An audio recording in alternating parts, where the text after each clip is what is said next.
Hello, Namaskar दोस्तों. Uh, Today I am speaking on the topic of Dr. B.R. Ambedkar's idea of social justice in a one-week faculty development program on Dr. B.R. Ambedkar and the idea of India. जैसा कि हम सभी जानते हैं कि सभी संस्कृतियां एवं परंपराएं या रीति रिवाज न्याय के प्रश्न के साथ जुड़ी हुई हैं और ये सभी इस अवधारणा की विभिन्न तरीकों से व्याख्या भी करते हैं. And after the second world war, when a number of countries got freedom in Asia and Africa, social justice was popularly used in these countries. This country had not only suffered from imperialistic exploitation but also from social imbalance, because one section of society which collaborated with the imperialist power had cornered much of the benefits of the cost of weaker section of society looked toward the state for social justice. In India, the caste system and the problem of untouchability made the situation worse. Many scholars and Ambedkar reacted against such evils in their own way. Their end was the same, but they differed in their perception of the problem as well as in their approach to seek educate. But Dr. Ambedkar got success in making a just and ideal society in India by his relentless effort. इसका अर्थ ये हुआ कि दूसरे विश्व युद्ध के बाद सभी देशों में, सभी एशियाई और अफ्रीकी देशों में जितने भी नव स्वतंत्र राज्य थे, उन सभी के अंदर एक नई तरह की समाज की ज़रूरत थी, एक आदर्श समाज की ज़रूरत थी, जिसके अंदर सबसे ज़्यादा ज़रूरत थी तो सिर्फ एक चीज़ की कि सभी पीढ़ियों के लिए फ्यूचर में किस तरह का समाज पर्याप्त होगा और किस तरह का समाज न्यायिक होगा. हम सभी चाहते हैं कि हम एक न्यायिक समाज में रहें, हम एक ऐसी सोसाइटी में रहें जहाँ पर सभी के लिए अधिकार, स्वतंत्रता, समान रूप से अवसर उपलब्ध हों. परंतु क्या ऐसा हो पाता है? अगर नहीं भी हो पाता है, तब भी क्या कुछ नियम ऐसे होते हैं जिनको हम ये मान के चलते हैं कि वो नियम हमारे समाज को एक सुलभ और न्यायिक समाज बनाने में कामयाब होंगे? इसका मतलब ये हुआ कि सामाजिक न्याय अपने आप में एक ऐसी धारणा है जिसमें सर्वोपरि न्याय है, अर्थात किसी के साथ भी कोई अन्यायकारी घटना घटित ना होने देना. लेकिन प्राचीन समय से समाज में न्याय धर्म के साथ जुड़ा हुआ था और इसी को राजाओं का प्रथम कर्तव्य माना जाता था. चीन के प्रसिद्ध दार्शनिक कन्फ्यूशियस का ये तर्क था कि राजाओं को न्याय को व्यवस्थित करने के लिए गलत कार्य करने वालों को सजा देनी चाहिए और गुणवान लोगों को पुरस्कृत करना चाहिए. 4वीं शताब्दी ईसा पूर्व एथेंस में प्लेटो ने यही मुद्दा अपनी पुस्तक द रिपब्लिक में भी उठाया. सुकरात और उसके युवा मित्रों के साथ जो उनकी बातचीत हुई, जिसमें कि गुलुकॉन और एडमेंटस भी शामिल थे, उनके साथ एक लंबा संवाद इस प्रकरण पर हुआ कि न्याय के बारे में हमें क्यों चिंतित होना चाहिए. युवा मित्रों ने सुकरात से पूछा कि हमें न्याय क्यों होना चाहिए. तब उन्होंने यह पता लगाया कि न्यायकारी लोगों से अच्छा तो अन्यायकारी लोग जीवन जीते हैं, जो अपने हितों के लिए कानूनों को भी बदल देते हैं और टैक्स भी नहीं चुकाते, झूठ भी बोलते हैं और छल कपट आदि करते हैं. वे अक्सर सच बोलने वाले एवं न्यायकारी लोगों से ज़्यादा सफल भी होते हैं. इसलिए यदि कोई थोड़ा सा भी चपल या स्मार्ट हो, तो जो अपनी चपलता का किसी को पता ना चलने दे, तो पता चलेगा कि अन्यायकारी न्यायकारी से बेहतर है. आप सभी ने देखा हो कि आज के लोग जो स्वयं को ऐसे ही व्यक्त करते हैं, तब सुकरात ने सभी युवा मित्रों को ये याद दिलाया कि यदि हर कोई अन्यायकारी हो जाए, यदि हर कोई अपनी भलाई के लिए कानूनों को बदल डाले, और तब किसी को भी उस अन्याय से लाभ नहीं होगा, कोई भी सुरक्षित नहीं होगा। इसलिए हमें यदि लंबे समय तक अपनी भलाई चाहिए तो हमें कानूनों का पालन करना होगा और न्यायकारी बनना होगा। सुकरात ने यह स्पष्ट कर दिया कि हमें इसलिए ये जानना होगा कि न्यायकारी क्या है, व्हाट इज जस्टिफाइड, और ये महत्वपूर्ण भी क्यों है। उन्होंने बताया कि न्याय का अर्थ यह कदापि नहीं है कि मित्रों की भलाई करो और शत्रुओं का नुकसान करो और उन्हें हानि पहुंचाओ, या फिर हम सिर्फ अपनी ही भलाई के बारे में सोचें।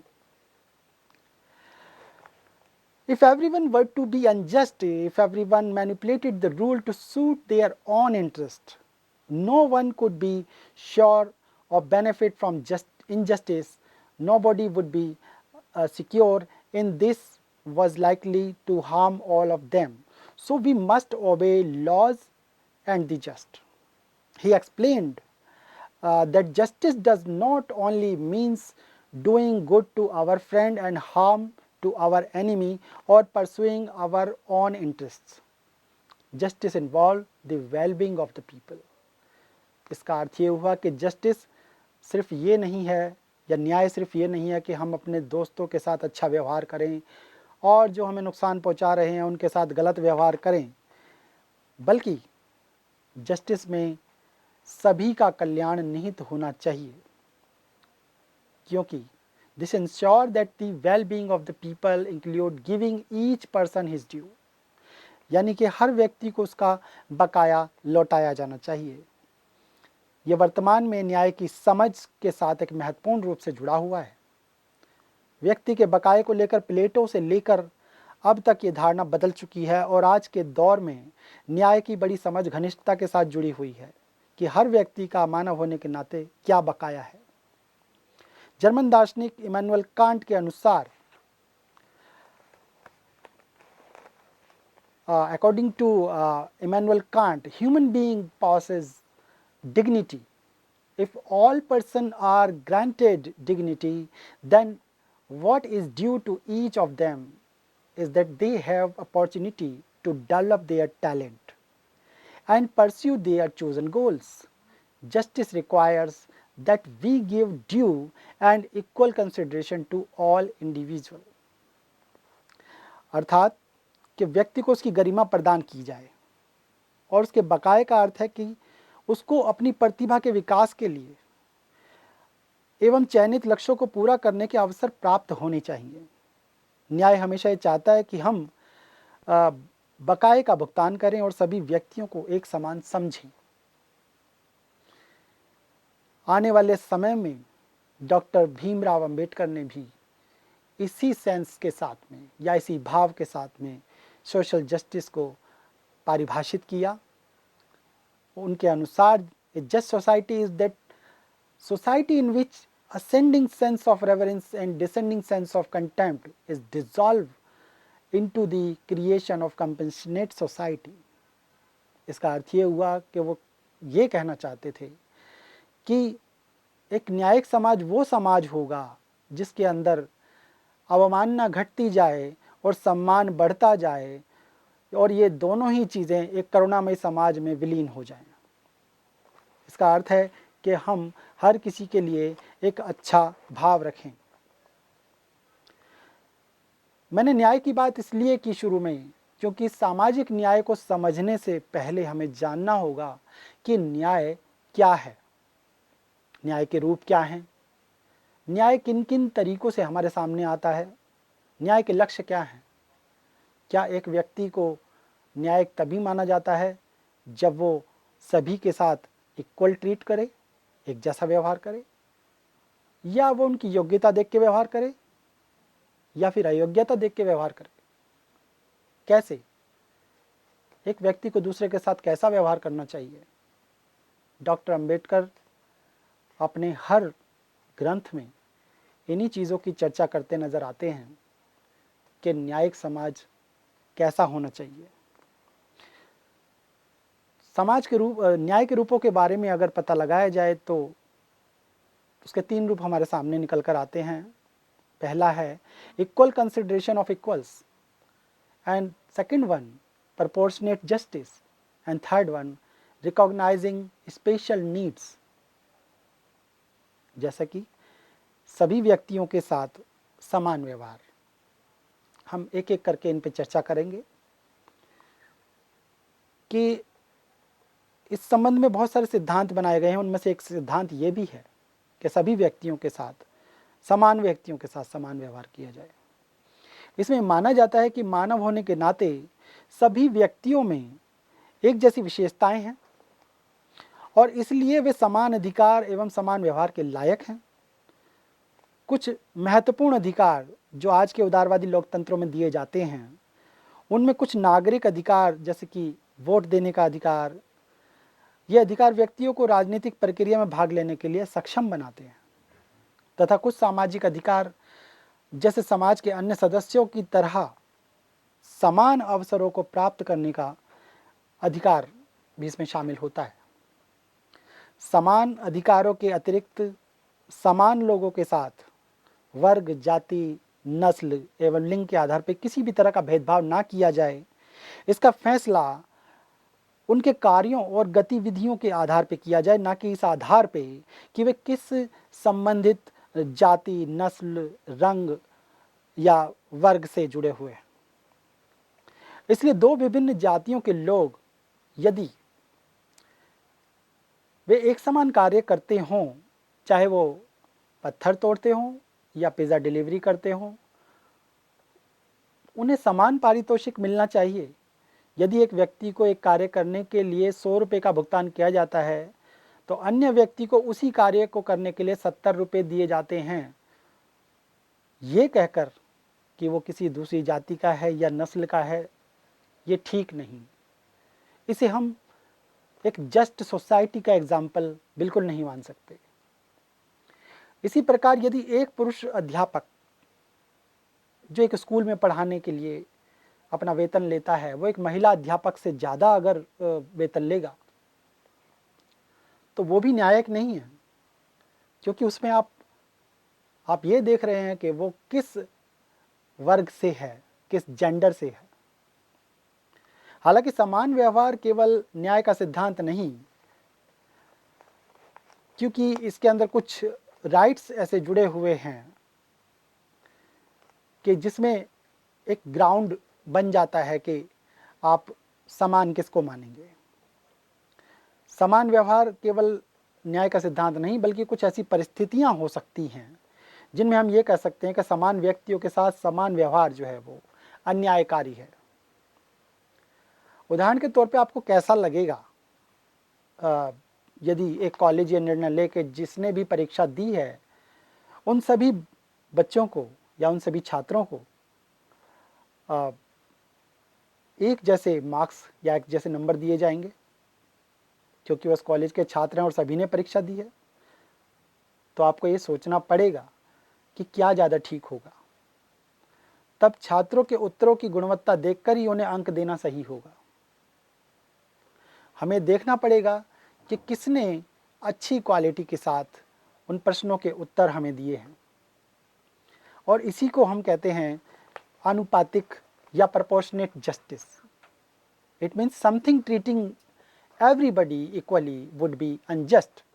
According to Plato and Aristotle, that justice means proportionate equality, treating equals equally and unequals equally.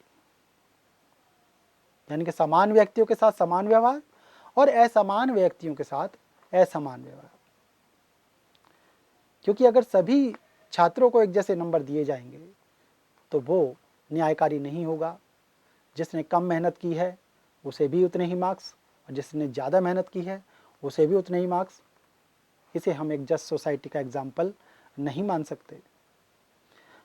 For justice in the society the principle of equal treatment need to be balanced with the principle of proportionality. हमें उस अनुपात को देखना होगा, उस गुणवत्ता को देखना होगा जिसमें कि हम ये कह सकें कि किसी को किस आधार पे ज़्यादा मापा गया है या उसका ज़्यादा महत्व क्यों है। न्याय का तीसरा सिद्धांत हमें याद दिलाता है लोगों की विशेष ज़रूरत पे, यानी कि recognition of special needs. This principle is based on the distributing reward and duties on the basis of special need of people, on the basis of factors such as age, physical disabilities and lack of access to good education or health care. Special treatment is given in many countries. People with a special need or disabilities are treated unequal in some particular respect and therefore are provided with some deserving and special help. A physically challenged person getting a reserved seat in the bus is an example of principle of recognition of a special need. Just like that, reservation to SC, ST यानी के schedule caste and schedule tribe and minority और women को आरक्षण देना, ये भी एक तरह का recognition of A special need के अंतर्गत आता है। और इसी के तहत ये भी आता है कि हम ये सोचें कि वीकर सेक्शन किस तरीके से ऊपर आ सके। हम उन बच्चों को हमेशा ग्रेस मार्क्स देते हैं जो वीकर होते हैं, क्योंकि उनकी परिस्थितियां अलग हैं, ताकि उनका मनोबल बढ़े और वो पढ़ाई की तरफ और अग्रसर हो जाएं। तो स्पेशल नीड का एक अर्थ यहाँ से लगाया जा सकता है कि यहाँ पे आनुपातिक तो है, लेकिन साथ ही साथ ये भी है कि किसको सबसे ज़्यादा ज़रूरत है। तो ये लोगों की विशेष ज़रूरत पे आधारित एक सिद्धांत है जो न्याय का तीसरा सिद्धांत कहलाता है। तो बेसिकली अगर हम देखें कि सोशल जस्टिस किससे जुड़ा है, तो उसमें ये सारी चीज़ें निहित हैं, जिसमें कि हम अपनी सेवाएं किसी को भी प्रदान करते हैं तो ये सोच के प्रदान करते हैं कि उनका फ़ायदा पूरे समाज को हो, एक जस्ट डिस्ट्रीब्यूशन हो, एक न्यायिक वितरण हो। Emphasizing rewarding merit as the main principle of justice might mean that marginalized section would be at the disadvantage in many areas because they have not had access to facilities such as good nourishment or education. हम कई बार देखते हैं अपने आसपास, एक तरफ झोपड़पट्टियां हैं, दूसरी तरफ विशाल भवन हैं, बिल्डिंग्स हैं। हम देखते हैं कि एक इंसान एसी में बैठ के एक बड़े हवादार रूम में बैठकर परीक्षा की तैयारियां कर रहा है और एक बच्चा जो है वो लैंप पोस्ट के नीचे बैठकर उसके उजाले में किताबें ना होते हुए भी, पर्याप्त किताबें ना होते हुए भी पढ़ाई की कोशिश कर रहा है। तो दोनों में ज़मीन आसमान का फ़र्क है, क्योंकि उनकी सामाजिक आर्थिक परिस्थितियां मिलती जुलती नहीं हैं। तो इसलिए जस्ट डिस्ट्रीब्यूशन का अर्थ यहाँ पर यह है कि कुछ ऐसा डिस्ट्रीब्यूशन हो जिससे कि उस कमज़ोर तबके को बल मिले, वो बूस्टअप हो, उसका मोरल डेवलप हो, मनोबल बढ़े और वो इस समाज में अपना एक स्थान बना पाए, और वो भी गरिमामय स्थान, यानी कि वो एक गरिमामय जीवन जीने की ओर अग्रसर हो।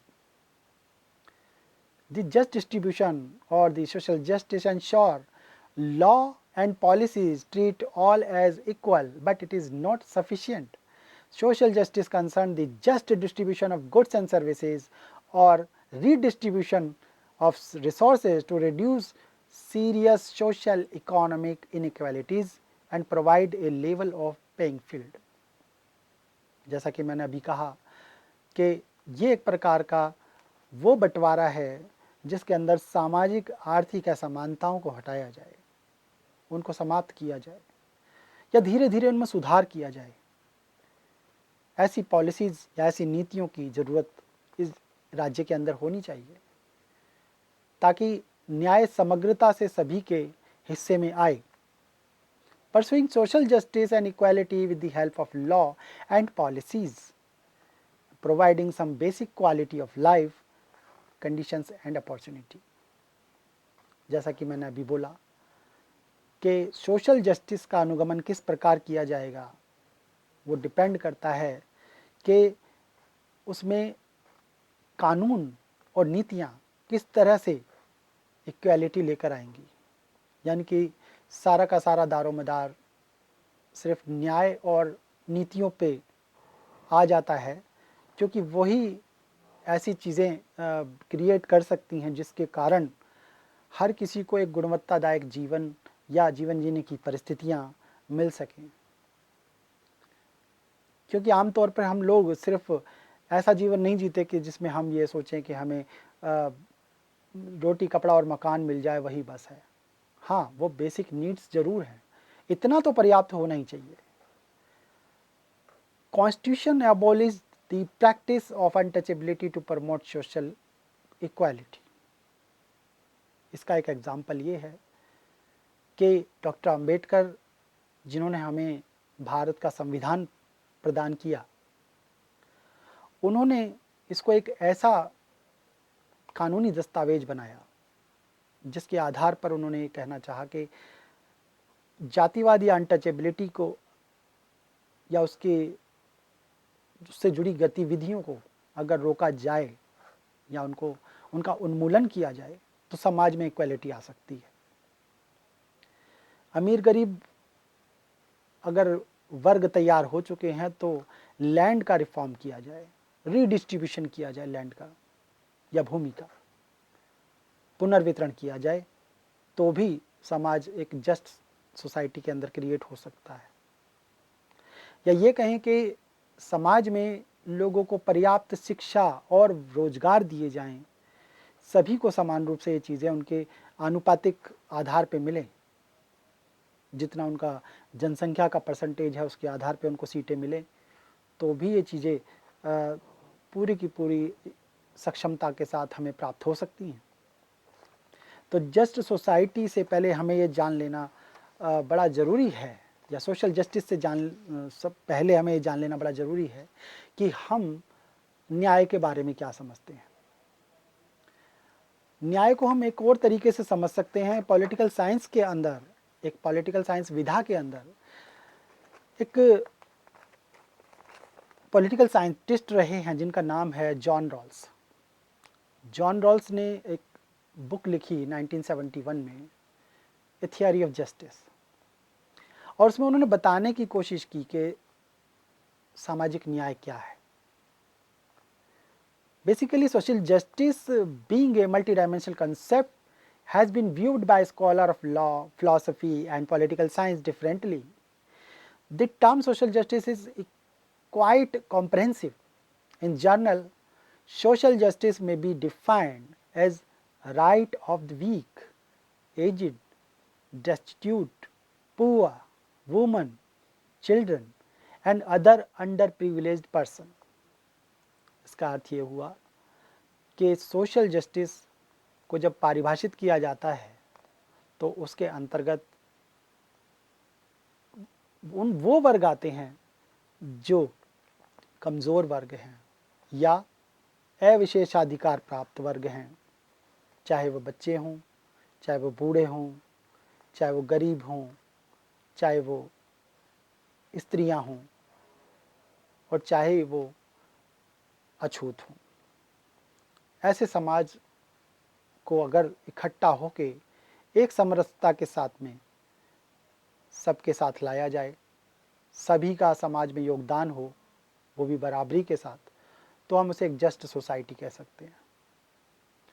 According to John Rawls, the concept of social justice is all social primary goods, liberty and opportunity, income and wealth, and the basis of social respect are to be distributed equally, unless an unequal distribution of any or all these goods is to be advantage of the least favored.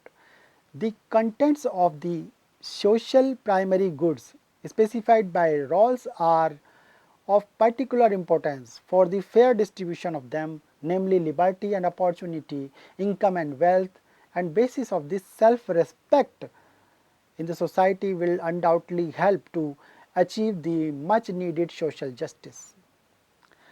Another important aspect of this theory that while laying emphasis on the equal distribution of the social primary goods, he envisages an unequal distribution of the social primary goods if such unequal distribution is to advantage of the least favor in the society.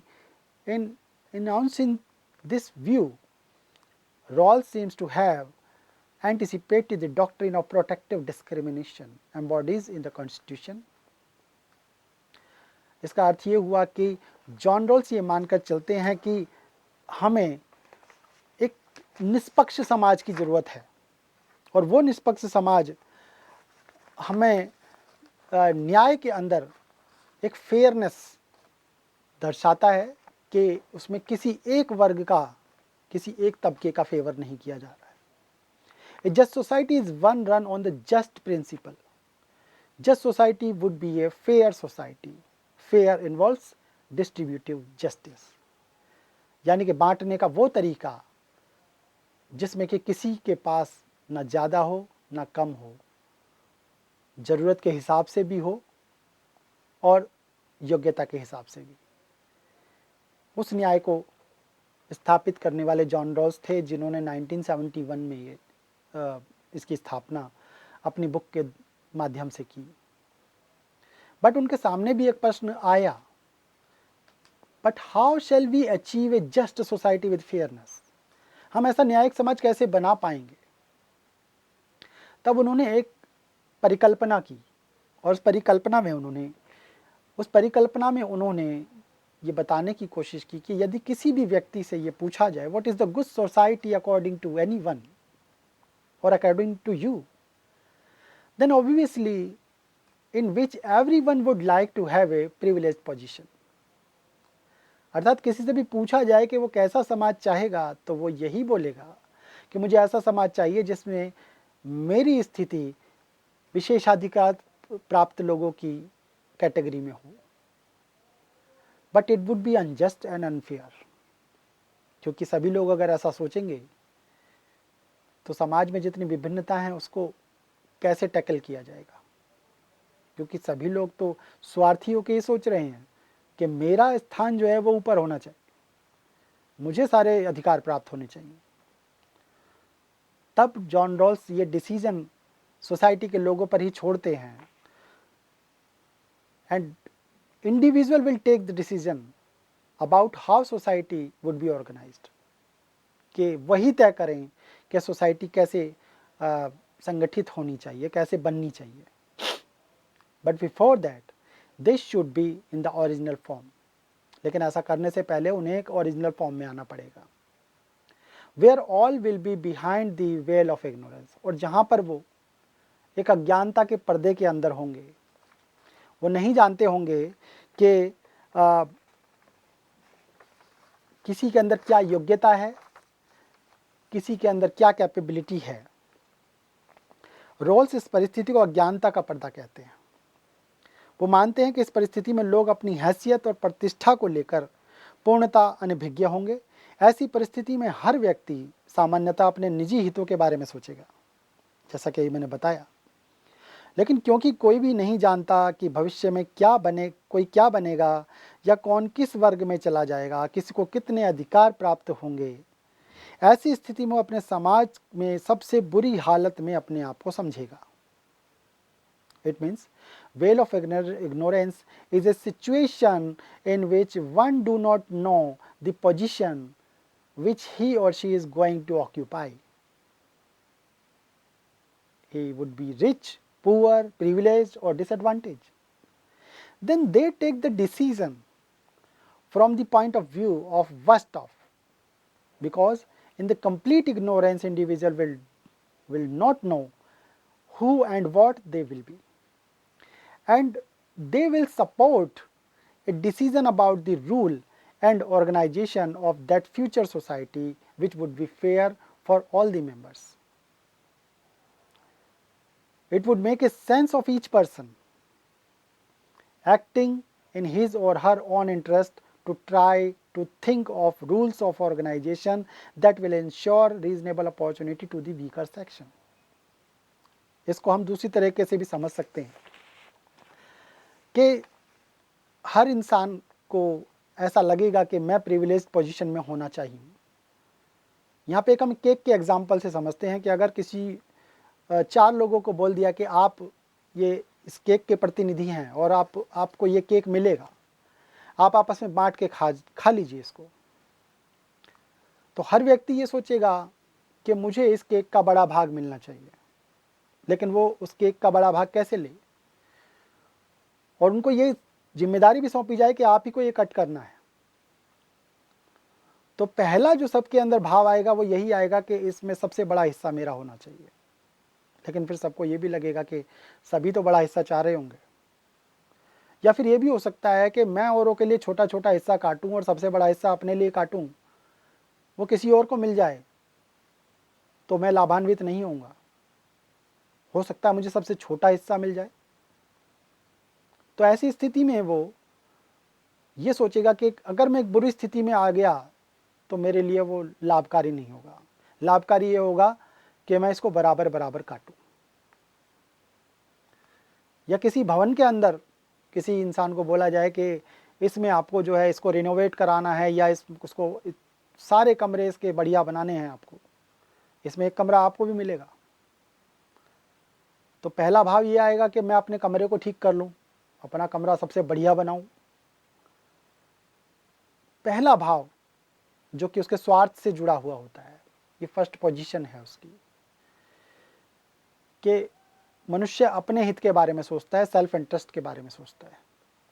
लेकिन साथ ही साथ फिर वो ये भी सोचेगा कि मुझे तो पता ही नहीं कि मुझे कौन सा कमरा मिलना है।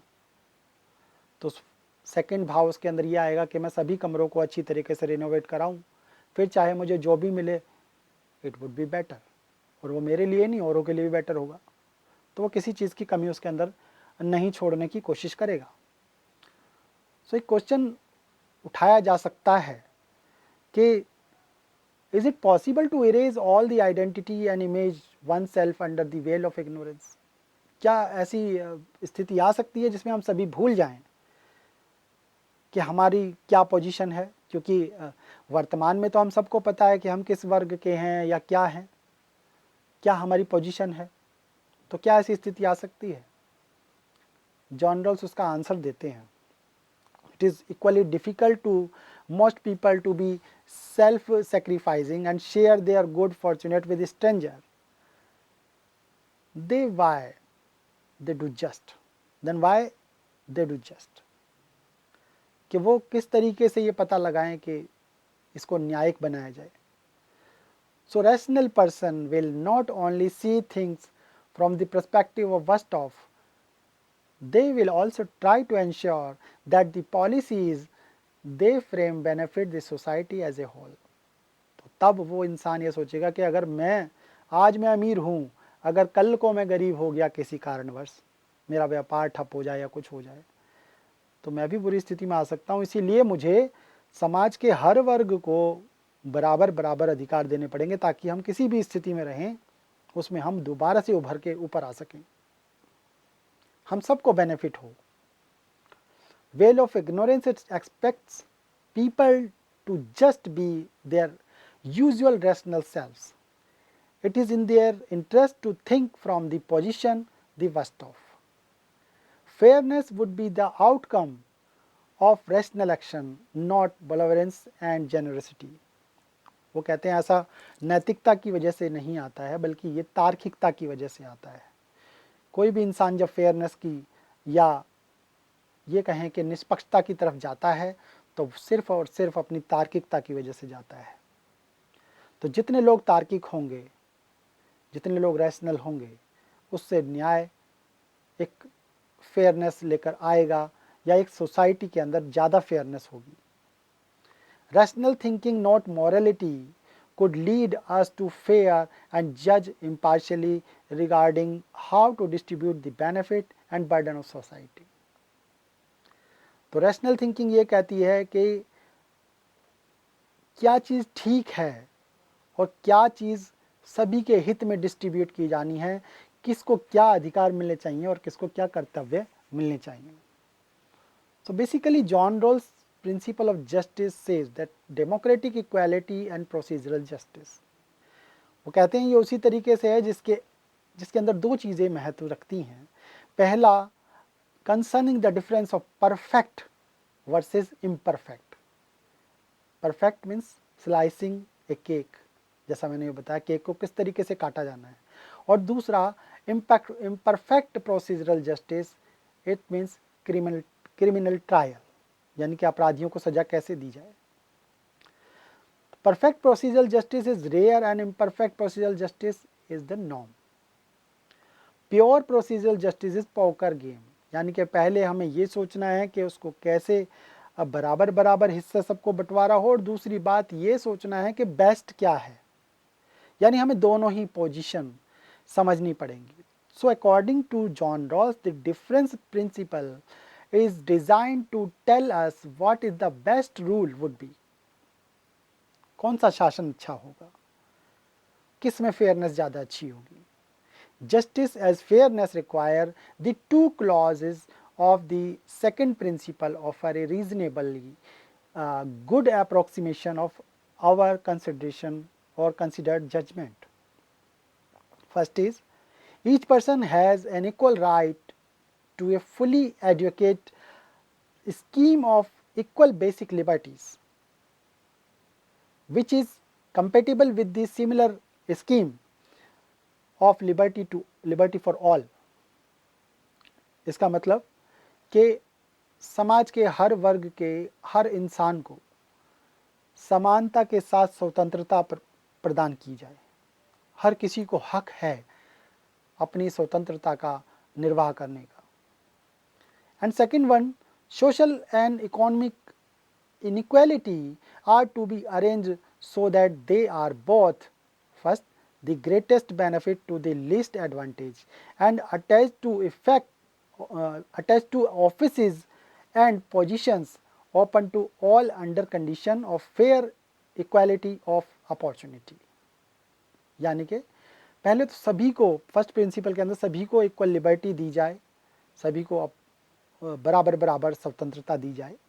और दूसरा, सामाजिक आर्थिक इनइक्वालिटी को इस तरीके से प्रबंधित किया जाए कि उसमें सबसे ज़्यादा फ़ायदा उसको हो जिसको सबसे कम लाभ मिला है, या ऐसी पोजीशन बनाई जानी चाहिए जिससे कि लगे कि सभी को बराबर के अवसर प्रदान किए गए हैं। ऐसा व्यवहारिक तौर पे लगना चाहिए। मैं यहाँ पे डॉक्टर अंबेडकर की बात छोड़ के जॉन रॉल्स की बात इसलिए कर रहा हूँ क्योंकि जॉन रॉल्स एक अमेरिकी लेखक हैं जिन्होंने ब्लैक पीपल्स को देखकर ये आइडिया ऑफ जस्टिस दिया या थियरी ऑफ जस्टिस दिया। लेकिन इनको इंस्पिरेशन कहाँ से मिली, इस बात पे गौर किया जाना चाहिए, क्योंकि डॉक्टर अंबेडकर एक ऐसे विशाल प्रतिभूति हैं या प्रतिभा हैं जिनको सिर्फ एक ताने बाने में पिरो के रखना संभव नहीं है। वो उनका चरित्र इतना विशाल है या उनके सिद्धांत इतने व्यापक हैं कि उनको किसी एक चैप्टर में या किसी एक बुक में या किसी एक 20 मिनट के लेक्चर में समाहित करना बहुत ही ज़्यादा मुश्किल है। और कभी कभी हम उनकी बातों को सबके सामने रखने में उनके साथ उस जस्टिफाइड भी नहीं हो पाते, यानी कि हम खुद न्याय नहीं कर पाते कि उन्होंने जो कहा क्या वाकई हम उसी चीज़ को इंटरप्रेट कर रहे हैं। सामाजिक न्याय की अगर आवश्यकता है तो उससे पहले हमने जाना कि न्याय क्या है, न्याय किस किस रूप में हमारे सामने आता है, न्याय के ऊपर किन किन लोगों ने अपनी बातें कही हैं। किसी ने उसे अधिकार के साथ जोड़ा है, किसी ने प्रपोर्शनेट जस्टिस की बात की, तो किसी ने राजाओं के बल की बात की कि राजा जो करे वो ठीक है। लेकिन अल्टीमेटली घूम घाम कर हम जब लोकतांत्रिक समाजों की बात करते हैं या we are talking about the democratic societies, तो एक बात निकल के आती है कि लोकतांत्रिक समाजों में, जिनमें सबसे ज़्यादा महत्व स्वतंत्रता, समानता, अधिकार इनको दिया जाता है, क्या सभी लोगों के लिए वो व्यापक रूप से उपलब्ध होते हैं या नहीं? वहाँ पे ज़रूरत पड़ती है सोशल जस्टिस की। मोस्टली सोसाइटी हैविंग इनइक्वालिटीज़, हम जानते हैं कि ज़्यादातर जितने भी समाज हैं उनके अंदर तरह तरह के, विभिन्न तरह के लोग रहते हैं। हर किसी के विचार अलग हैं, हर किसी का वर्ग अलग है, हर अलग अलग तरह के लोग हमें विभिन्नताओं के साथ मिलते हैं। तो society would be considered unjust if the difference between the rich and poor are so great, relatively deprived have no chance at all improve their condition however hard they may work। यानी कि वो society काफ़ी unjust या अन्यायकारी होगी जिसके अंदर अमीर गरीब का भेद बहुत ज़्यादा होगा, या जिसके अंदर सबसे ज़्यादा वंचित लोग होंगे, चाहे वो कितनी भी मेहनत करके ऊपर आने की कोशिश करें। इसका मतलब कि समाज के कुछ वर्ग उनको योगदान नहीं दे रहे हैं, उनको ऊपर बूस्टअप करने के लिए कार्य नहीं कर रहे हैं। So just society should provide people with the basic minimum conditions to enable them to live healthy and secure lives and develop their talent as well as equal opportunity to pursue their chosen goals in the society। यानी कि न्यायिक समाज वो समाज होगा जिसके अंदर सबको उनकी न्यूनतम जो परिस्थितियां हैं वो उनको एक हेल्दी जीवन दे सकें और उनकी प्रतिभा को उभारने में उनको मदद कर सकें, उनको इक्वल अपॉर्चुनिटी सुनिश्चित कर सकें, ताकि वो समाज के अंदर जो उन्होंने अपने उद्देश्य सोचे हैं या गोल्स सोचे हैं वो उनको पूरा कर सकें। तो ये बेसिक मिनिमम कंडीशंस क्या है? Basic amount of the nourishment needed to remain healthy, housing, supply of clean drinking water, education and minimum wages. ये बेसिक मिनिमम कंडीशन है। किसी को भी घर मिले, अच्छा स्वास्थ्य मिले, उसके लिए पीने योग्य साफ पानी हो, एजुकेशन मिले, या उसको एक न्यूनतम मजदूरी तय करके दी जानी चाहिए। डॉक्टर अंबेडकर खुद इन चीज़ों को अपने जीवन में झेल चुके थे, या ये कहें कि उन सब चीज़ों से प्रताड़ित हो चुके थे, क्योंकि वो एक ऐसी अमुक जाति में पैदा हो गए थे जिसको समाज में निचले तबके पर रखा जाता है। उन्होंने इस दंश को झेला है, इसलिए उन्हें मालूम है कि जहाँ लोगों के लिए कुछ नागरिक अधिकार होते हैं, एक इंसान अगर तालाब से पानी पी सकता है, दूसरा नहीं पी सकता है, तो ये बड़ा ही अन्यायकारी है। उसी तालाब से दूसरे इंसान को पानी पीने में ऐसा क्या जोखिम है? तो सभी को नागरिक अधिकार, एक देश का नागरिक होने के नाते सभी को बराबर के अधिकार होने चाहिए। सभी को रोटी, कपड़ा, मकान, स्वास्थ्य, एजुकेशन यानी कि शिक्षा, ये सब दी जानी चाहिए। जैसा अभी जॉन रॉल्स ने बोला कि रैशनल जो व्यक्ति होगा वो अपने आप को बुरे से बुरी कंडीशन में रख के एक अच्छा और न्यायिक समाज बनाने की तरफ आगे बढ़ेगा। ये विचार जॉन रॉल्स ने डॉक्टर अंबेडकर से ही लिया है, क्योंकि डॉक्टर अंबेडकर ने उनसे कहीं पहले ये बोल दिया था कि एक शिक्षित समाज ही जो है, एक अच्छे शिक्षित समाज एक न्यायिक समाज की नींव रखेगा। इसीलिए उनका नारा था, शिक्षित बनो, संगठित बनो, संघर्ष करो। उन्हें यह भी मालूम था कि लोगों को यूनाइट रखना बड़ा ज़रूरी है। ऐसा नहीं है कि किसी के ऊपर अन्याय हो रहा है तो वो उन्हें छोड़ के भाग जाए, नहीं। एक भाईचारे वाली एक भावना भी होनी चाहिए, जिससे कि वो लोग एक दूसरे के साथ मिलजुल के रह सकें।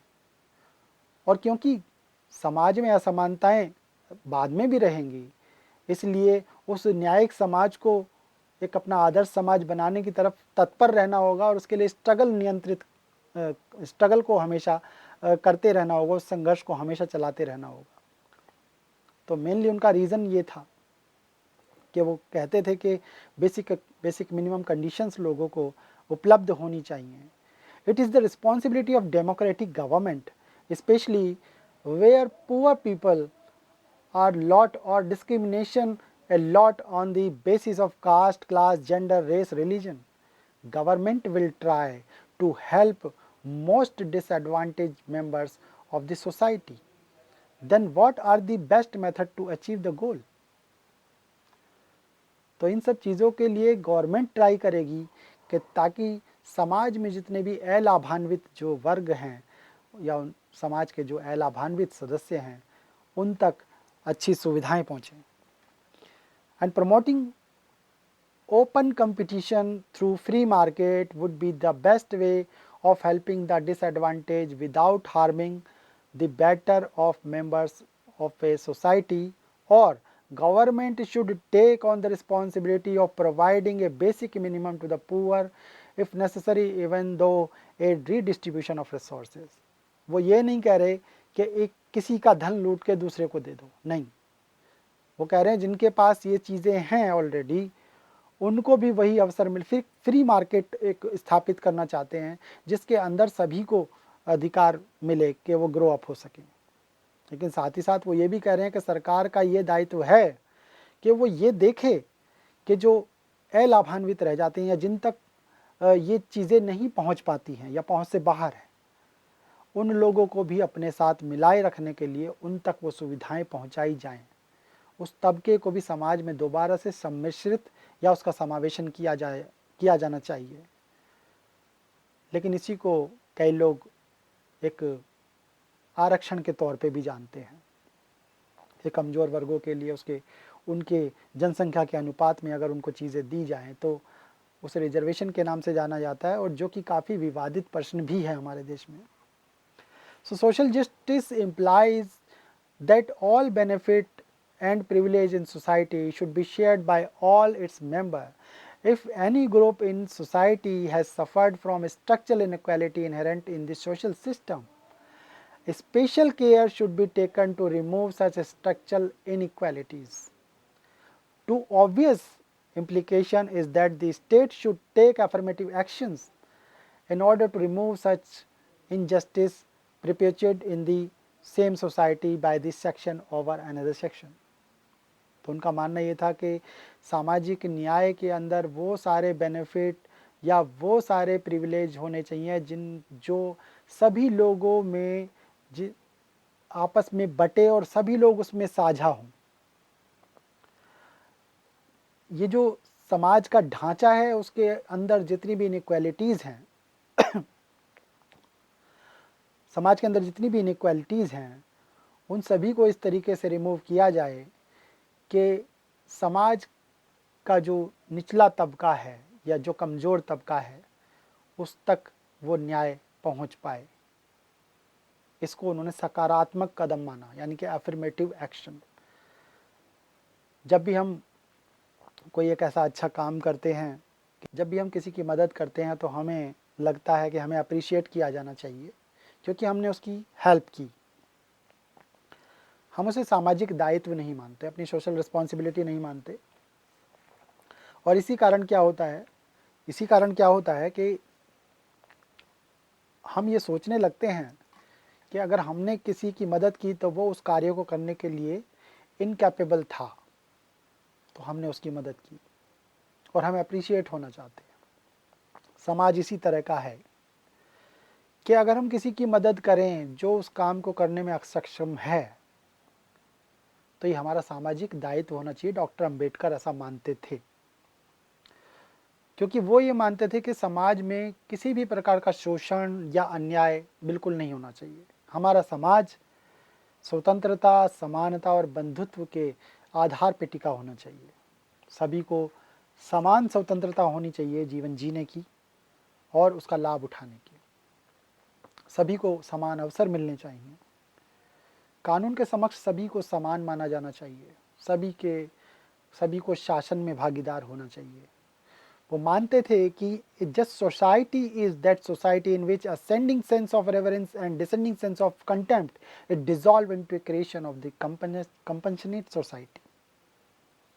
एक न्यायपूर्ण समाज वो समाज इसमें सम्मान बढ़ता चला जाए और अवमानना घटती चली जाए, और ये दोनों ही चीज़ें जो है एक दयावान या करुणामय समाज के निर्माण में विलीन हो जाएं। क्योंकि अंबेडकर कई बार लिबरल्स के कांटेक्ट में आए, उदारवादियों के कांटेक्ट में आए। In his concept of social justice, Ambedkar was influenced by the Western liberals' ideas and the condition that prevailed in the Indian society. His stay in America for 3 years, 1913 to 16, and in England for the 2 years, 1920 to 22, enabled him to come into direct contact with the idea of liberal thinkers. He had also personal experience of the curse of untouchability, which prevailed in the Indian society. Born in the family of Mahar in Maharashtra, he had to face all indigent indignities and discrimination that an untouchable was destined to face. Naturally, therefore, it became the first concern of his life to fight against all the levels, social, economic and political, in order to establish in India a society based on social justice. हालांकि उन्होंने अपने जीवन काल में बहुत सारे ग्रंथ लिखे और उन ग्रंथों में बहुत सारे ऐसे विचार हैं जिनको आज भी समाज अपना नहीं पा रहा है, या सही तरीके से उनको पढ़ा नहीं जा रहा है, या सही तरीके से उनको समझा नहीं जा रहा है। पर फिर भी उनके एक दो ग्रंथ ऐसे हैं जिसमें उन्होंने अब सोशल जस्टिस को या उस सामाजिक न्याय को निकाल पाने की पूर्ण कोशिश की है ताकि लोगों को वो चीज़ें समझ में आ सके। उनमें से एक ग्रंथ है who were the Shudras and second one is the untouchable. और ये दोनों ही किताबें बहुत मार्मिक किताबें हैं जिन्हें पढ़कर हम ये जान सकते हैं कि सोशल जस्टिस आखिर किस आधार पर और क्यों किसी के साथ स्थापित किया जाना चाहिए, या किसी समाज में ये क्यों स्थापित किया जाना चाहिए। According to Ambedkar, the term social justice is based upon equality, liberty and fraternity of all human beings. The aim of social justice is to remove all kind of inequalities based upon the caste, sex, race, power, position and wealth. The social justice bring equal distribution of the social, political and economic resources of the community. जैसा कि मैंने अभी बताया कि उनका सामाजिक न्याय स्वतंत्रता, समानता और बंधुत्व पे टिका था, और समाज के अंदर जाति, नस्ल या शक्ति, पद या धन, किसी भी चीज़ के आधार पे या सेक्स के आधार पे किसी के साथ कोई असमानता ना बरती जाए, बल्कि उनको कुरीति मान के उनको ख़त्म किया जाए। यस, ऐसा एक व्यू या ऐसा एक दृष्टिकोण डॉक्टर B.R. अम्बेडकर रखते थे। वो हमारी कम्युनिटी या हमारे समाज को वो सारी की सारी चीज़ें दोबारा से वितरित करना चाहते थे ताकि समाज में ये पुनर्वितरण हो और जिसको कम मिला है उसको भी लाभ हो। So according to Dr. Ambedkar, the root cause of the social injustice to the scheduled caste and scheduled tribe is the caste system in Hindu society. वे ऐसा मानते थे कि जितना भी सोशल इनजस्टिस होता है अनुसूचित जातियों या अनुसूचित जनजातियों के साथ, वह हिंदू समाज के अंदर सिर्फ और सिर्फ कास्ट सिस्टम के कारण होता है। And he observed caste are enclosed, unite, and it is their conspiracy with clear conscience that compels the excommunicated to make themselves into a caste. He further maintained that the root of untouchability is the caste system and the root of caste system is religion, and attached to varnashram, and root of varnashram in Brahmanism, and the root of Brahmanism lies in the political power. तो उनका कहना यही था, यही observe किया उन्होंने कि इस हिंदू समाज के अंदर जो अनटचेबिलिटी है उसकी माँ जो है वो वर्ण आश्रम धर्म है। और वर्ण आश्रम धर्म ने समाज का पूरा बंटवारा किया हुआ है, जिसके अंदर किसी के पास कोई पद है तो किसी के पास कोई प्रतिष्ठा है, बट अनुसूचित जातियों और जनजातियों के पास ऐसी कोई प्रतिष्ठा या पद नहीं है। According to Ambedkar, real democracy was the social democracy, and it is essential to realize that political democracy cannot succeed where there is no social and economic democracy. He pleaded the realization of economic and social democracy in India. The political democracy was unreal, preceded by the economic and social democracy. Ambedkar wanted to recognize a society on the equality and rationality, and therefore oppose the caste based on social structure, which he thought was characterized as the graded inequality. यानी कि ये एक तरह की एक grade बना दिए गए हैं, जिसमें सबसे ऊपर ब्राह्मण है, फिर क्षत्रिय है, वैश्य है, फिर शूद्र है, और सबसे निचले तले पर जो हैं वो अनटचेबल हैं, जिन्हें आज की भाषा में 1970s के बाद से एक शब्द मिला है, दलित, वो है. So at the outset, according to the Ambedkar, the Hindu society, in common with the other society, was composed of classes. It consists of 4 classes: the priestly class Brahmin, and the military class Kshatriya, and the merchant class Vaishya, and the artisans and the manual class Shudra. It was essential an open uh, class system in which individual then qualified would change their class. Such subdivision in the society uh, was quite natural, but in course of development these classes lost their open door character and became self-enclosed unit called caste, and brought with it the unequal distribution to privilege and benefits. वो ये मान के चलते हैं कि ये बहुत पुराना एक सिद्धांत है, जिसके अंदर ब्राह्मण, क्षत्रिय, वैश्य और शूद्र को एक ग्रेड पर्याप्त रूप में दिया गया था। लेकिन पहले एक ओपन डोर पॉलिसी भी थी कि कोई किसी भी वर्ण में प्रवेश कर सकता था, लेकिन समय के साथ साथ धीरे धीरे ऐसा नहीं हो पाया और समाज स्थिर हो गया कि जो जिस कास्ट में है, जो जिस वर्ण में है, वो उसी में बंद होकर रह गया। तो ऐसा डॉक्टर अंबेडकर मानते हैं कि उनसे he made the difference between the varna and caste and thought that while varna was not hereditary, either the status of occupation, caste made them both hereditary. यानी कि वो ये कहना चाह रहे थे कि वर्ण और जाति व्यवस्था जो थी वो किसी के ऑक्यूपेशन से जुड़ी हुई नहीं थी, खासतौर से वर्ण जो है उससे नहीं जुड़े हुए थे। वर्ण का मतलब ही कलर होता है, वो कलर की वजह से अलग अलग बाइफरकेट थे, लेकिन धीरे धीरे उनके साथ ऑक्यूपेशन जुड़ गया और उस ऑक्यूपेशन ने एक आनुवांशिक रूप ले लिया और उस प्रोफेशन के कारण या ऑक्यूपेशन के कारण ही वर्ण के साथ श्रम जुड़ गया, तो व्यवस्था वर्ण आश्रम आधारित हो गई।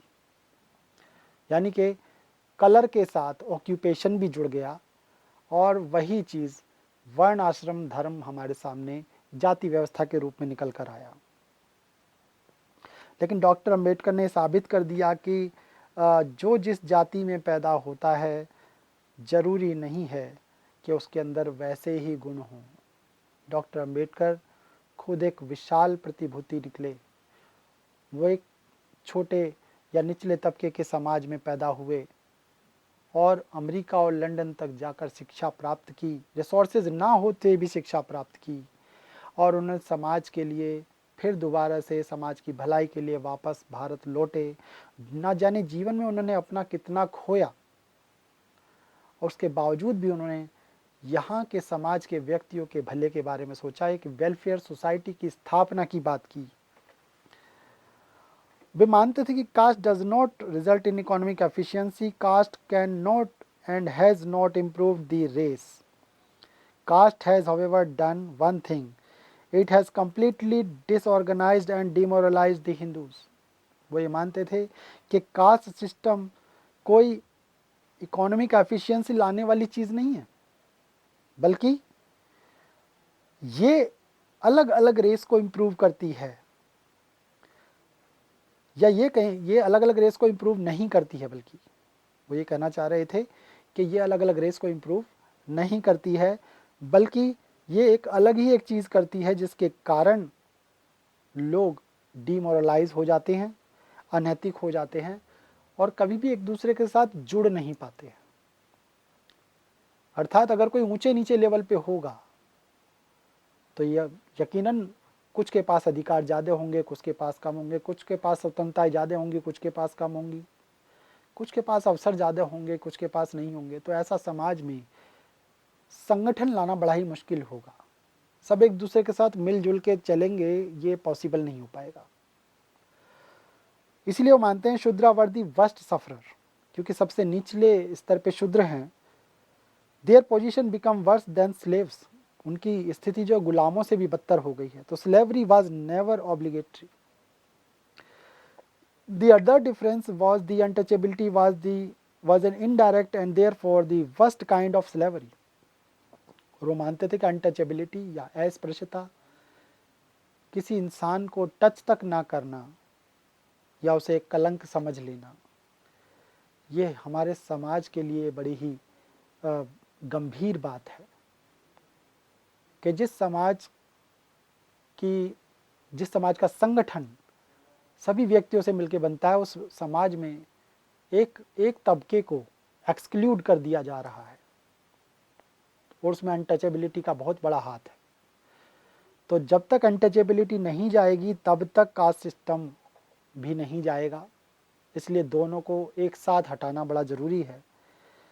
So any deprivation of the men's freedom by the open and direct form was the preferably form of the enslavement, and it made the slaves conscious of his enslavement, and such a consciousness was the important step in the battle of freedom. वो मानते हैं कि गुलाम को अगर गुलामी का एहसास हो जाए तो फिर वो गुलाम बनकर नहीं रहता है।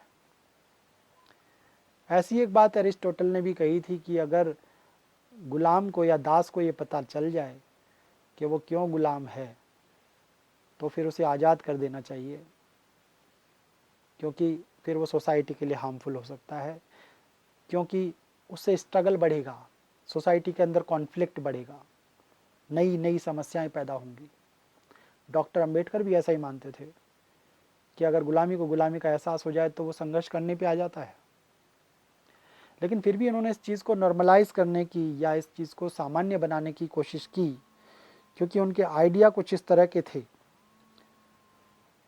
There was, according to Ambedkar, a close relation between the caste system and untouchability. It was therefore not possible to abolish the one without abolishing the other. वो ये मानते थे कि अनटचेबिलिटी कास्ट सिस्टम को हटाए बिना नहीं हो सकती, ख़त्म नहीं हो सकती, और कास्ट सिस्टम को ख़त्म किए बगैर अनटचेबिलिटी ख़त्म नहीं हो सकती, इसलिए इन दोनों को ही इकट्ठा ख़त्म किया जाए। The idea of hoping to remove untouchability without destroying the caste system is an utter futility. The two are one and are inseparable. Untouchability is an extension of caste system, यानी कि उसी का बड़ा रूप है। अनटचेबिलिटी कास्ट सिस्टम का ही बड़ा रूप है। There can not be severance between the two stand together and the will fall together, कि ये दोनों हमेशा एक दूसरे के साथ चलती हैं। So he therefore favoured the abolition of caste system and reorganization the society on the basis of equality and justice. Only then this social justice can be achieved. वो कहते थे कि कास्ट सिस्टम को समाप्त किया जाए, उसका उन्मूलन किया जाए और एक नया समाज उत्पन्न किया जाए या रीऑर्गेनाइज किया जाए जो समानता और न्याय पे आधारित होना चाहिए, तभी सामाजिक न्याय स्थापित हो पाएगा, अदरवाइज नहीं हो पाएगा।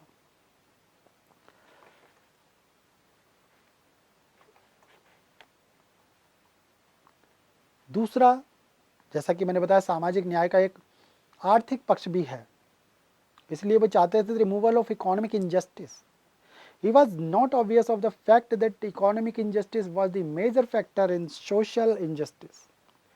In order to secure the interest of weaker section of society, he emphasized the role of the state.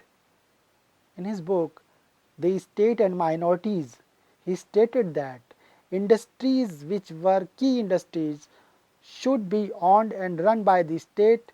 Industries which were basic industries should be owned by the state and should be run by the state or by a corporation established by the state.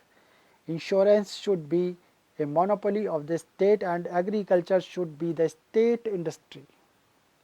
He thought that in order to provide for the equitable distribution of wealth, it was necessary to put an obligation on the state to plan the economic life of the people.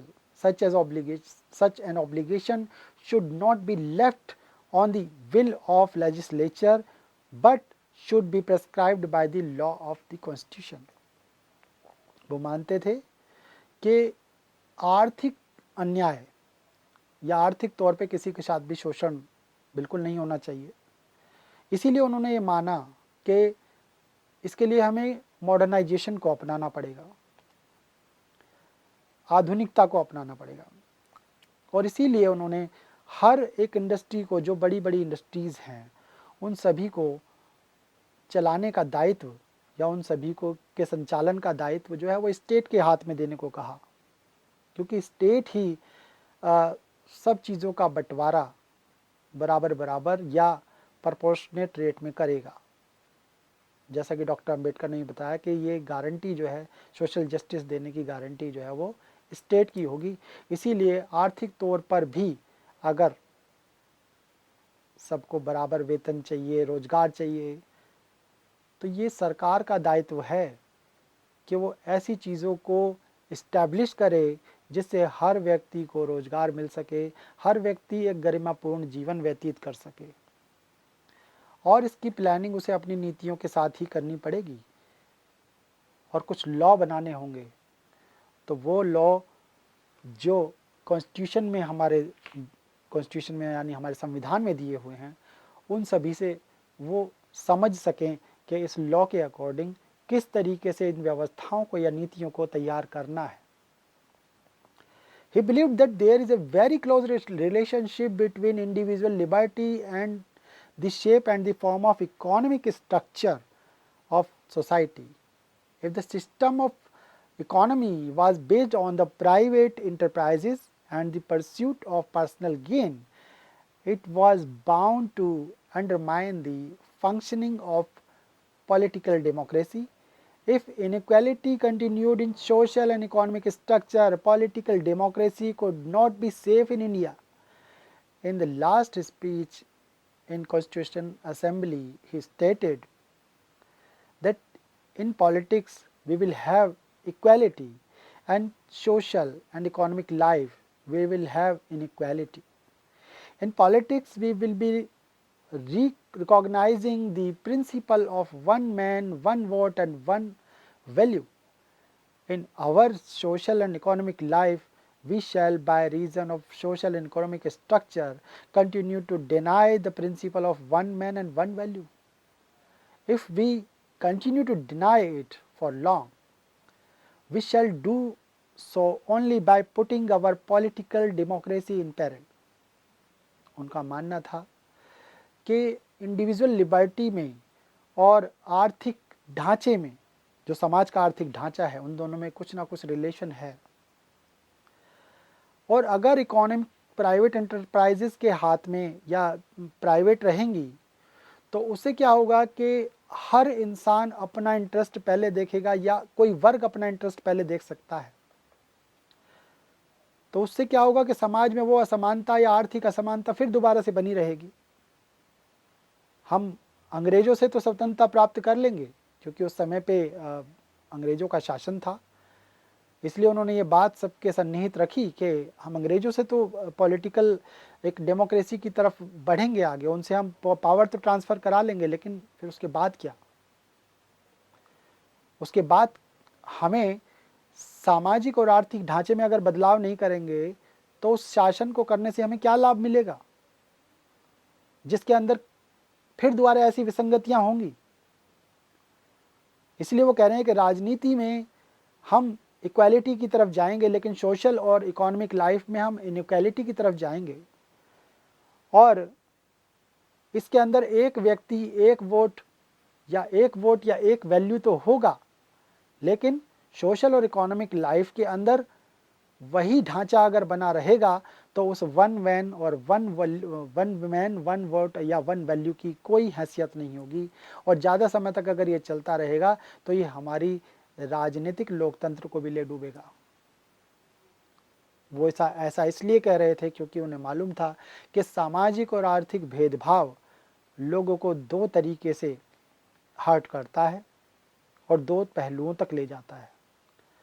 या तो वो लोग इकट्ठा होकर सबके बारे में शिकायत करते हैं, या वो इकट्ठा होकर रिवोल्यूशन करते हैं। और ये दोनों ही चीज़ें समाज की विसंगतियां हैं, और इन विसंगतियों से अगर बचना है तो डॉक्टर अंबेडकर उस पहलू को सामने लाते हैं जब वो कहते हैं कि इन विसंगतियों को धीरे धीरे हटाया जाए, तभी एक राजनीतिक लोकतंत्र भी एक सफल लोकतंत्र बन सकता है। अदरवाइज उस लोकतंत्र का कोई अर्थ नहीं होगा।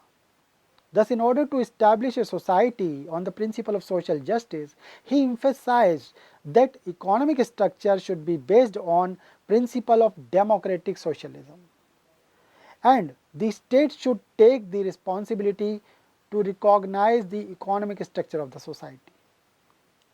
इसका अर्थ ये हुआ कि एक ऐसा समाज स्थापित किया जाए जो सामाजिक न्याय पे आधारित हो, जिसके अंदर इकोनॉमिक स्ट्रक्चर में या सोशल स्ट्रक्चर में परिवर्तन लाया जाए। और स्टेट की ये जिम्मेदारी है कि वो उन सभी विसंगतियों को पहचाने और उस ढांचे को बदलने की कोशिश करे। सोशल जस्टिस को लाने के लिए उन्होंने अपना एक और मोटो दिया जो एक पॉलिटिकल बेस था। जैसा कि मैंने ये बताया, उन्होंने समाज में से अगर विसंगति हटानी है तो कास्ट सिस्टम को ख़त्म करना है, अनटचेबिलिटी को ख़त्म करना है, और अगर आर्थिक तौर पे करना है तो आर्थिक तौर पे आर्थिक विसंगतियों को हटाना है, ऊंच नीच का भाव हटाना है, अमीर गरीब के भेद को ख़त्म करना है, या उनको ऐसी सुविधाएं प्रदान करना है ताकि एक गरीब व्यक्ति भी ये सोच सके कि हाँ, मैं भी कभी एक सफल व्यक्ति बन पाऊँगा या मेरे को भी वही गरिमापूर्ण जीवन मिलेगा। उसी प्रकार सामाजिक और आर्थिक से हटकर वो जब पॉलिटिकल बेस की बात करते हैं सोशल जस्टिस की, then he believed that centralized polity with the strong central government was necessary for India to ensure building up the Indian nation and also to protect the interest of weaker section of society. It was from this point of view that he supported a unitary government for India at the Round Table Conference. He was however not opposed to a federal polity if the center was strong enough to protect their interest. उन्होंने कहा था, I am a strong believer in the unitary form of government and thought of disturbing it does not please me very much. However, I shall be prepared to consider federal form if can be shown that local autonomy is not inconsistent with the central unity. अर्थात वो चाहते थे कि एक centralised polity हो, एक राज व्यवस्था जो है वो केंद्रीकृत हो, एक फेडरल सिस्टम चाहते थे। सरकार परिवार की तरह होनी चाहिए कि एक पिता एक सेंटर पावर में रहे और बच्चे सारे इंडिपेंडेंट हों। उसी तरीके से पूरा भारत एक ऐसे यूनिटरी फॉर्म में तब्दील हो जाए जिसमें सेंटर स्ट्रांग हो और other state will allow to take advice from this central power. यानी कि सभी राज्य मिलजुल कर आपस में एक दूसरे के साथ एक टाई अप करके चलें, एक संबंध बना के रखें, ताकि सेंटर में जो पॉलिसी हो वो बाकी अदर स्टेट में भी फॉलो अप की जाए। एक तरफ एक न्यायकारी समाज स्थापित हो तो वो सभी राज्यों में स्थापित होने के लिए एक्सपेंड हो जाए या उसका विस्तार हो जाए। So Dr. Ambedkar governance of the country should not be privileged of a new person or a particular section of society. Every section of the society should participate in it. It was from this point of view that he favored adult suffrage. In order to ensure representation of the weaker section, he suggested the system of joint electorate with reserved seat. In his statement before the Simon Commission, he recommended as the golden mean. जब Simon commission आया 1928 में भारत में, तो उसके समक्ष भी उन्होंने यही बात रखी कि समाज के अंदर या शासन के अंदर किसी को भी विशेषाधिकार प्राप्त नहीं होना चाहिए, किसी एक पर्टिकुलर सेक्शन के पास सारे अधिकार नहीं होने चाहिए। हर किसी सेक्शन के हर किसी व्यक्ति का उसके अंदर एक भागीदारी होनी चाहिए। एक भागीदारी लोकतंत्र की उन्होंने बात की थी और उन्होंने ये अपना सुझाव रखा कि हर व्यक्ति का यानी कि हर वयस्क का उसमें मत देने का अधिकार होना चाहिए ताकि सभी शासन की भागीदारी में भाग ले सकें और हर किसी इंसान का उसके अंदर प्रतिनिधित्व भी रहे। और इसीलिए उन्होंने जॉइंट इलेक्ट्रेट के अंदर कुछ रिजर्व सीटों की बात की जनसंख्या के अनुपात पे कि रिजर्व जो लोग अनुसूचित जाति या जनजाति के हैं उनकी कुछ सीटें शासन तंत्र में या शैक्षणिक संस्थाओं में या हेल्थ केयर यूनिट्स में हर जगह पे उनका एक साझा व्यक्तित्व जुड़ा होना चाहिए समाज के तौर पे, उनकी भी सेवाएं ली जानी चाहिए और इसी चीज़ को गोल्डन मीन के नाम से जाना गया। And territorial electorate and separate electorate are the two extremes which must be avoided in any scheme of the representation that may be devised for the introduction of a democratic form of government in the most undemocratic country. The golden mean is the system of joint electorate with reserved seat. क्योंकि क्षेत्र के आधार पे किसी को भी निर्वाचक मंडल या निर्वाचन क्षेत्र प्रदान करना सही नहीं है, ना ही सेपरेट इलेक्टोरेट प्रदान करना सही है जिसमें कि कोई कम्युनिटी अपने ही कम्युनिटी के व्यक्ति को चुनकर सामने लाए, बल्कि समग्र समाज के साथ अगर जुड़कर रहना है तो ऐसा प्रबंधन करना चाहिए जिसमें कि सभी को चुनावों में कंटेस्ट करने का या चुनाव लड़ने का अधिकार होना चाहिए और सभी को वोट देने का अधिकार होना चाहिए, बशर्ते इस आधार पे कि कुछ सीटें निचले तबके के लिए भी रिजर्व रखी जाएंगी, क्योंकि यहाँ पे स्पेशल नीड पे आधारित न्याय है ही। But if the adult suffrage was not accepted, then in order to ensure adequate representation of the depressed classes, he pleaded for separate electorate. He did not accept the view that the problem of deprived class was not only the social problem and thought that it was a political problem as well, and therefore solve their problem they must have share in political power. He said that we hold that the problem of depressed class will never be solved unless they get political power in their own hand.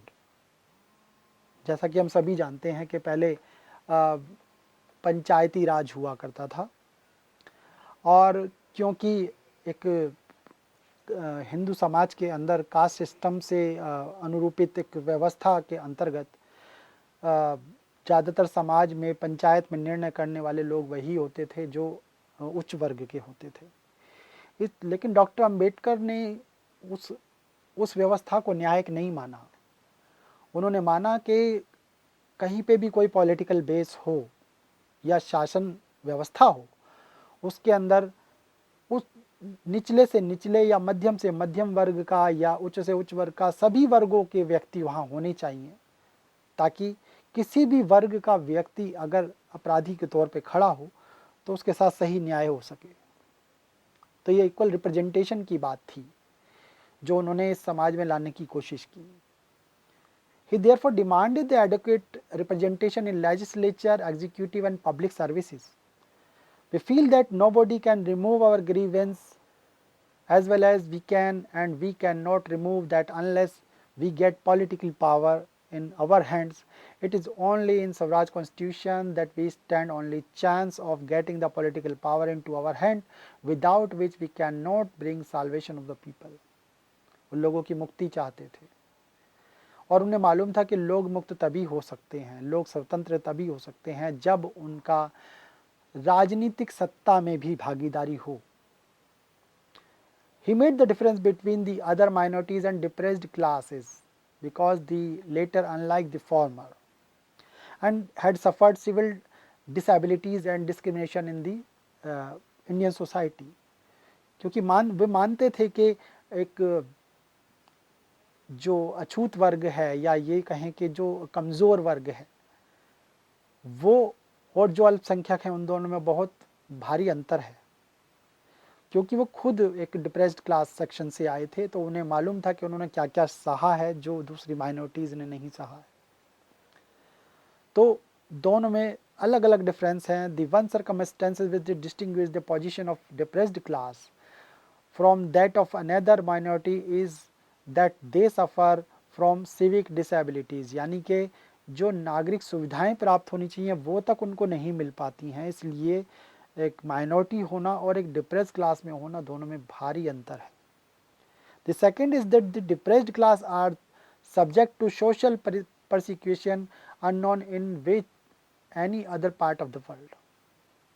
वो ये भी मानते थे कि depressed class के लोगों को सामाजिक सुरक्षा या संरक्षण की भी ज़रूरत है, क्योंकि उनके साथ कभी भी कोई भी अनैतिक व्यवहार हो जाता है. लोग शोषण करने से पीछे नहीं हटते हैं और वो एक शोषण पे आधारित समाज नहीं चाहते थे, बल्कि जिस समाज में शोषण का नामो निशान ना हो वो ऐसा समाज चाहते थे. इसीलिए शायद वो चाहते थे कि उस सेक्शन को जो है एक राजनीतिक भागीदारी भी मिले.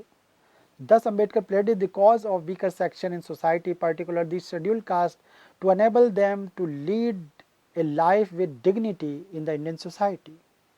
He advocated for them protective discrimination because they had suffered from structural inequality inherent in the Indian social structure. Thus he thought was necessary to reorganize the society on the basis of social justice. तो वो बस यही चाहते थे कि समाज में ऐसी जातियों को या ऐसे वर्गों को संरक्षण प्राप्त होना चाहिए ताकि उनके साथ किसी भी प्रकार का भेदभाव ना हो और किसी भी प्रकार की ऐसी व्यवस्था नहीं होनी चाहिए जो असमानता पे आधारित हो. यानी कि व्यवस्था में भी बदलाव किया जाए और संरक्षण भी दिया जाए. ये दोनों ही चीज़ निर्धारित की जानी चाहिए एक सोशल जस्टिस के आधार पर. Dr. Ambedkar believed in social justice and had endeavored throughout his life to establish in India an egalitarian society based on the principle of equality and rationality.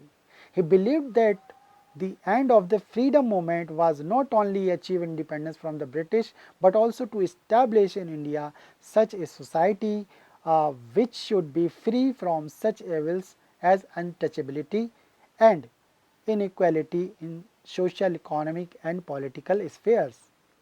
He also believed that special care should be taken of the weaker sections of the society and more particularly of those who had been victim of discrimination in the Indian society. जैसा कि मैंने बताया कि वो मानते थे कि पूरी की पूरी सोसाइटी जो है वो समतावादी समाज में परिवर्तित हो जानी चाहिए जो समानता और तार्किकता के मूल्यों पे टिकी हो, उनके सिद्धांतों पे टिकी हो. और अगर हमें स्वतंत्रता ब्रिटिशों से मिल भी जाती है तब भी हम एक ऐसा समाज का निर्माण कर पाएँ जिसमें हर व्यक्ति अस्पृश्यता से मुक्त हो जाए, सामाजिक, आर्थिक और राजनीतिक क्षेत्रों में किसी प्रकार की असमानता ना हो और कमज़ोर वर्गों को जो समाज के कमज़ोर वर्ग हैं उनको स्पेशल केयर दी जाए. साथ ही साथ जो भी पक्षपात किसी के साथ हुआ है या कोई विक्टिम है पक्षपात का उसके साथ न्याय किया जाए या उसको भी स्पेशल केयर मिलनी चाहिए, क्योंकि डॉक्टर अंबेडकर हमेशा हमारे लिए भी एक आदर्श रहेंगे, क्योंकि वो एक ऐसे विजनरी व्यक्ति थे जिन्होंने सोचा कि आने वाली पीढ़ियों में आपस में कभी कोई कलह ना हो, कभी कोई डिफरेंसेस पैदा ना हो, वे एक साथ मिलजुल के यूनाइटली रहें और एक ऐसा सुदृढ़ समाज बनाएं जो हमेशा एक दूसरे के साथ मिलकर एक टीम वर्क की तरह कार्य करके आगे एक नया समाज बनाएं जो काफ़ी प्रोग्रेस करे। इसलिए वे जानते थे कि किसी भी चीज़ के साथ हमेशा चिपक के नहीं रहना चाहिए, क्योंकि अगर एक ही चीज़ के साथ चिपके रहे तो अगर पानी भी नदी का एक जगह ठहर जाए तो उस पानी में भी बदबू आने लगती है। इसलिए हर चीज़ को डायनेमिक तौर पे लेना चाहिए और मोबाइल बनाना चाहिए। तो अगर हम सोशल जस्टिस को भी न्यायिक बना के चलेंगे, उसको भी संचालित करके चलेंगे, तो यही समाज की प्रगति में हमारे सामने एक ऐसे आदर्श समाज की नींव रखेगा जिसमें हर व्यक्ति अपना सही तरीके से अपने व्यक्तित्व का विकास कर पाएगा, वो भी गरिमापूर्ण जीवन जीते हुए। इसलिए उन्होंने अपनी एक बुक लिखी थी एनिहिलेशन ऑफ कास्ट, जिसके अंदर उन्होंने एक आइडियल सोसाइटी का एक प्रस्ताव रखा था, एक विचार रखा था। उनके अनुसार an ideal society should be mobile, should be full of channels of conveying a change taking place in the one part to another part. In an ideal society, there should be many interests consciously communicated and shared. There should be varied and free point of contact with other modes of association. In other words, there must be social and osmosis. This is fraternity, which is only other name for democracy. Democracy is not merely a form of government, it is primarily a mode of associated living and reverence towards the fellow man. वो चाहते थे कि ऐसा एक आदर्श समाज संचालित हो जिसमें सभी लोगों की साझेदारी हो, सभी के हित एक दूसरे से जुड़े हुए हों और सभी एक दूसरे के साथ एक अच्छी बाउंडेशन के साथ रहें। इट मीन्स के भ्रातृत्व यानी कि भाईचारा या बहनचारा जो इनके साथ में रहें और सभी एक दूसरे बंधुत्व की भावना के साथ जुड़े रहें, क्योंकि उनको मालूम था कि डेमोक्रेसी का दूसरा नाम ही बंधुत्व है।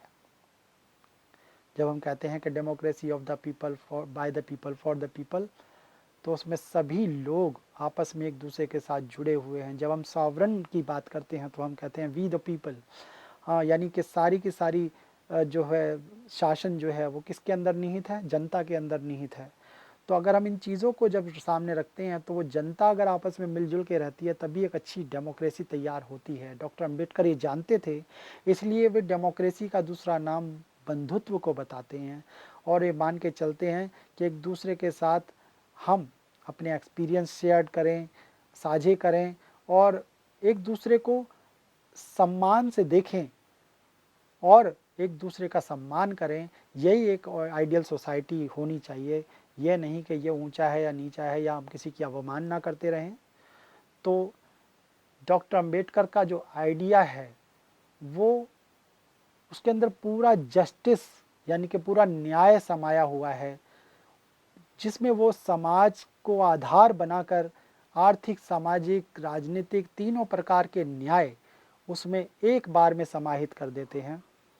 तो ये था डॉक्टर अंबेडकर का सामाजिक न्याय, जिसे मैंने आप सबके सामने रखने की कोशिश की है। आशा करता हूँ कि आप सबको उनके विचार अच्छे लगे होंगे।